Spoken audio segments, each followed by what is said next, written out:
আন্দোলন শেষ হৈ যাব যদি হিমন্ত বিশ্ব শৰ্মাই পদত্যাগ কৰি দিয়ে 50% আন্দোলন আজিয়ে শেষ হৈ যাব আৰু যদি গৌৰৱ গগৈক মুখ্যমন্ত্ৰী পাতি দিয়ে বাকি 50% আন্দোলনো শেষ হৈ যাব শাসনভাৰ চলাব নোৱাৰা হৈ আহিছে নেকি মুখ্যমন্ত্ৰীয়ে গৌৰৱ গগৈ মুখ্যমন্ত্ৰী পাতিবলৈ মন নেকি হিমন্ত বিশ্বৰ दुब्लि बहुत माइबारि दुब्लि ओमफ्राय नैबाव सरब दङ एसे बेबायदिनो सरब खाथियाव एसे बांद्राय गरमद्राय मोननायखाय आङो गारि सालायदों आरो बाव थाथ'बाय बेयावनो आं नोंथांमोननिसिम मोनसे भिडिअ लाबोलायबाय रायजोफोर दा फैगोन जे एमएलए इलेक्शन बाव आसामनि चिफ मिनिस्टार मामाया गौरव गोगोइखौ गिनाय एबा दावराव लाबोनायनि मोनसे खोथा बुंदों ना बिदिखौ नायनानै लाग्रो কৰিব নেকি মুখ্যমন্ত্ৰীয়ে হিমন্ত বিশ্ব শৰ্মাৰ মুখত পুনৰ পদত্যাগৰ প্ৰসংগ শাসনভাৰ চলাব নোৱাৰা হৈ আহিছে নেকি মুখ্যমন্ত্ৰীয়ে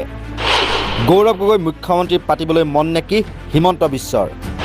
অসমৰ 50% লোকে মুখ্যমন্ত্ৰী হিচাপে বিচাৰে নেকি গৌৰৱ গগৈ হয় এইবাৰ মুখ্যমন্ত্ৰীৰ মুখত পদত্যাগ কৰাৰ প্ৰসংগ পুনৰ এবাৰ শুনিবলৈ পোৱা গ'ল আজিতো আন্দোলন শেষ হৈ যাব যদি হিমন্ত বিশ্ব শৰ্মাই পদত্যাগ কৰি দিয়ে 50% আন্দোলন আজিয়ে শেষ হৈ যাব আৰু যদি গৌৰৱ গগৈক মুখ্যমন্ত্ৰী পাতি দিয়ে বাকি 50% আন্দোলনো শেষ হৈ যাব এই আন্দোলনটোৰ উদ্দেশ্য জুবিনক ন্যায় দিয়া নহয় এই আন্দোলনটোৰ উদ্দেশ্য হৈছে যে 4.5 বছৰ একো সুযোগ পোৱা নাছিলো আজি এটা সুযোগ পাইছোতো আমি সুযোগটো ব্যৱহাৰ কৰিব লাগে সেই কাৰণে বিজেপিয়ে প্ৰকৃত অনুৰাগীসকলক লৈ জুবিন যাতে মৃত্যুৰ পিছতো শ বছৰ জীয়াই থাকিব পাৰে সমাধি ক্ষেত্ৰ নিৰ্মাণ বা জুবিন ক্ষেত্ৰ নিৰ্মাণ কালি কমিটিৰ বৈঠক হৈ গ'ল জুবিন আমিও জুবিন ক্ষেত্ৰই কৰি দিম কোনো কথা নাই আজিতো আন্দোলন শেষ হৈ যাব যদি হিমন্ত বিশ্ব শৰ্মাই পদত্যাগ কৰি দিয়ে 50% আন্দোলন আজিয়ে শেষ হৈ যাব আৰু যদি গৌৰৱ গগৈক মুখ্যমন্ত্ৰী পাতি দিয়ে বাকি 50% আন্দোলনো শেষ হৈ যাব এই আন্দোলনটোৰ উদ্দেশ্য জুবিনক ন্যায় দিয়া নহয়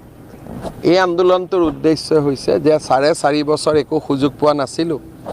আজি এটা সুযোগ পাইছোতো আমি সুযোগটো ব্যৱহাৰ কৰিব লাগে সেই কাৰণে বিজেপিয়ে প্ৰকৃত অনুৰাগীসকলক লৈ জুবিন যাতে মৃত্যুৰ পিছতো শ বছৰ জীয়াই থাকিব পাৰে সমাধি ক্ষেত্ৰ নিৰ্মাণ বা জুবিন ক্ষেত্ৰ নিৰ্মাণ কালি কমিটিৰ বৈঠক হৈ গ'ল জুবিন আমিও জুবিন ক্ষেত্ৰই কৰি দিম কোনো बेरायलाबायदों आरोखि बेलासियाव दा भिडिअखौ फुरा नायजोब्बायब्ला नोंथांमोनहा बेनि सायाव मा रोखोम बुजिखो दा फैगोन जे एमएलए इलेक्शन बे एमएलए इलेक्शनाव आसामाव हेमन्त मामाया फैफिननायखौ गोब्राब मोनदों नामा जुदि आं होननानै बुंनानै लादों बे हेमन्तआ जुदि आसामनि सीएमनिफ्राय एंख्लाय जायोबा जुदि फैयाखैबा 50% मावजानो थागोन ना बे 50% मावजानो थागोन आरो जुदि गौरव गोगोइआ जुदि सीएम जायोब्ला आसामनि चिफ मिनिस्टार जायोब्ला 50% डाउन जानानै थागोन बारायनाय नङा ना अब्ला आसामाव फैगोन जे इलेक्शन एमएलए इलेक्शन बे एमएलए इलेक्शनाव बहुत दावराव परिबेस जागोन नामा दा हारा हास्ति बेबायदिनो बुलाय सोलाय माखासे नै दा जुबिन गार्डनि जे खोथा लानानै जुबिन गार्डनि केस न्याय नागिरनानै गोबां आसामाव गोबां प्रटेस्ट खालामदों गोबां दाबि खालामदों बिनि न्याय मोननांगौ ना अब्ला फैगोन जे एमएलए इलेक्शनाव मामाया जे गावनि पावाराव फैगोनखौ गोजान मोनदों दा जोंनि बिटिसियावबो जोंनि बिटिसिखौ लानानै माखासे बिटिसिनिफ्राय बोरै हेल्प मोनगोन बेखौ नागिरदों दा नैबेसो मोनसे खोथाया बे जोंनि 2020आव जे बिटिसियाव बिटिआर एकर्ड खालामदोंमोन ना सरि जेन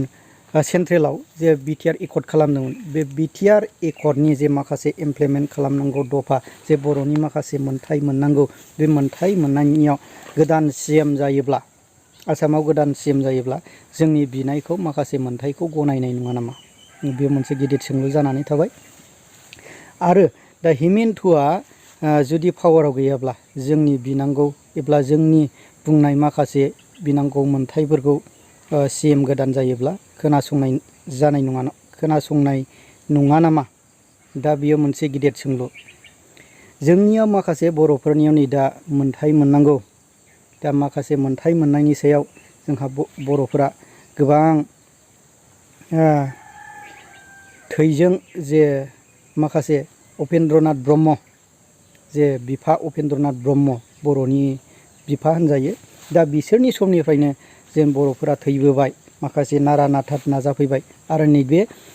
बिटिआर जे एकर्डआव माखासे मोना नङा मोनदों। बे मोननायनि गेजेरजों माखासे दफाफोरखौ दाबो इमप्लिमेन्ट जायाखै। बे इमप्लिमेन्ट जायैयाव जे जोंनि बर'आ दासिमावबो जेन बर' फरायसा आफादा माखासे मुभमेन्ट खालामनांगौ जायो। दा फैगोन जे माखासे समफोराव आबसुआ लादों जे माखासे बिटिआरनि जे एकर्डनि सायाव इमप्लिमेन्ट खालामनायनि सायाव जे माखासे जन्थर मन्थराव माबा लागोन, धरना लाहैगोन ना। जाहा बेखौसो गोनां। माखासे आसामाव जिखुनु जाया माने जाहा जोंनि बिटिसिआव माखासे जोंनि संबिधानफोरखौ जे माब्रैबा बारायहोनो हागोन, जे माब्रैबा जोंनि बर'नि मोनथाया जेन बारायगोन, बिनि सायावसो साननांगौ बाथ्रा गेजेर जानानै थाबाय ना। नाथाय जोंनि जे माखासे जे एसटि स्टाटिस बिनायफ्रा माखासे जोंनि एसटिखौ जे एसटि होनांगौ, बिनि सायाव गोबां 6था जाथिफ्रा बिदों 6 जनगोष्ठी स्टेटास। नाथाय बेयाव बिनायाव बयहाबो मोनथाय दङ। नाथाय जुदि जोंनि 6 सिडिउलनि सायाव जुदि दाङोब्लासो बर'फ्राबा गनायनानै थानाय नङा ना। मा जागोन? जोंहा जोंनि बर'नि थैजों जे गोदोनिफ्रायनो थैबोबाय थानायनिसो जुदि मोननाय, बै समाव ब्रिटिशफ्रा जोंनो लिरनानै गालांनाय, बेखौ जोङो दिनैसिमाव बर'नि मोनथायफ्रा मोननानै दङ। अब्ला जिखुनु हक जाया मानो रायजोफोर, नोंथांमोनहा बे भिडिअनि सायाव मा रोखोम मोनदों कमेन्टनि गेजेरजों फोरमायहरनो हागोन। दा नैबे सासे जे माबा जेम्स बसुमतारी जे सारा, जे गोबाव समनिफ्रायनो हाग्रामा महिलारि सारा बुंबोदोंमोन।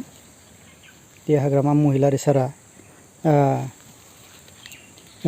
जेम्स बसुमतारीनि सिमा समस्थियाव EM होगोन। EM होनायजों लोगोसे फरेस्ट डिपार्टमेन्ट, फरेस्ट मिनिस्टारखौ होगोन। दा बिनि सायाव